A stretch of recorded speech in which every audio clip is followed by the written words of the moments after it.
నీతో ఒక విషయం చెప్పాలి భావన. అది అది ఇన్నాళ్ళు నీ దగ్గర ఒక విషయం దాచాను. హ్మ్? నేను ఒక అమ్మాయిని ప్రేమిస్తున్నాను.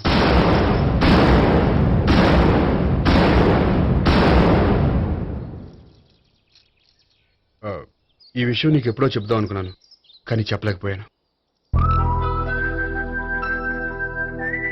ప్లీజ్ నన్ను అర్థం చేసుకో భావన. సరే, ఆ అమ్మాయి ఎవరో నేను చూడాలి. ఎప్పుడు చూపిస్తావు? ఆ, రేపు సాయంత్రం 5ంటికి వెంకటేశ్వర టెంపుల్ దగ్గర చూపిస్తాను. అయితే అక్కడ కలుద్దాం.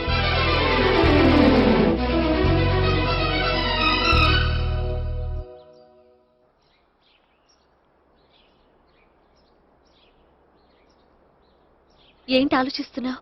ఏదో చెప్పాలన్నావు, చెప్పవే. ఆ, అది మీ అంకుల్ నిజంగానే లాకప్ డెత్ చేశారా? అవును. ఏ? ఏమీ లేదు, నిజం అబద్ధం తెలుసుకుందామని. నువ్వంటే మీ అంకుల్ చాలా ఇష్టం కదా. అవును, నువ్వేం చెప్పినా వింటారా? వింటారు. ఆ, నువ్వు లాకప్ డెత్ చేయొద్దంటే మానేస్తారుగా. ఏంటిది వచ్చినప్పటి నుంచి లాకప్ డెత్ అంటున్నావు? చెప్తాను, కానీ నువ్వు నాకు ప్రామిస్ చేయాలి. ఏమని? మీ అంకుల్ నన్ను లాకప్ డెత్ చేయకుండా కాపాడుతానని. నిన్ను లాకప్ డెత్ ఎందుకు చేస్తారు? ఎందుకంటే నేను నిన్ను కాకుండా వేరే అమ్మాయిని పెళ్లి చేసుకుంటున్నాను కాబట్టి. వేరే అమ్మాయినా? అవును సావిత్రి, నేను ఆ అమ్మాయిని ప్రేమించాను. త్వరలోనే ఆ అమ్మాయిని పెళ్లి చేసుకోబోతున్నాను. ఈ విషయం నీకు చెప్పాలని ఆ రోజు మీ ఇంటికి వచ్చాను, కానీ మీ సీఏ అంకుల్ని చూశాక భయపడి చెప్పలేకపోయాను. నేను నిన్ను ప్రేమించట్లేదంటే నీ మనసు ఎంత బాధపడుతుందో నేను అర్థం చేసుకోగలను, కానీ ఎన్నాళ్ళు ఇలా లేని ప్రేమ నటించగలను. అందుకే ఈరోజు నిజం చెప్పాలనుకున్నాను.